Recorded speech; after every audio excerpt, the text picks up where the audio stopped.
ते बघ ते ज्योतीने नेलाय बेंच. तिला तर आखलीचा भागच नाही. दुसऱ्या बेंचवर बसती म्हणून लय शहाणी राहिली वय. अरे असू दे, उगाच पोरींच्या नादाला लागू नको. तुला माहित आहे ना आपलं मुख्याध्यापक सर कसं आहेत ते. त्या दिवशी पोरींच्या बाबतीत कुरकुटे सरांचं बी नाही ऐकलं त्यांनी. अरे पोरी आहेत म्हणजे त्यांनी काय बी करायचं वय. तिचे तिनंच बेंचवर बसायचं. माझ्या नादाला तरी कशाला लागायचं. माझा मी बेंच आणणार म्हणजे आणणारच.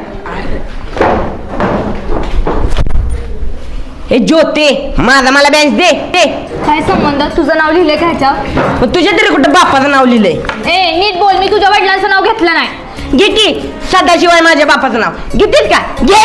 मी का घेऊ, मला काय गरज आहे? मग बेन कशाला घेतला होय काय माकडे. मध्ये ऐक, ए तू गप्रे. हिला लय मस्ती आहे. मी सरासनी नाव सांगी ना. मी सर्वांनी नाव सांगेन. जा सांग जा. नाव गाव पत्ता सगळं सांग जा. पण माझा मला बेंच पाहिजे म्हणजे पाहिजेच. आता मी बसले नाही तर तुला दिलाय की दुसरा. मग ते जेव्हा बसायला तुझं दुखत होतं वय. मी कर्कटकनं नाव लिहिलंय ह्याच्यावर, हे बघ.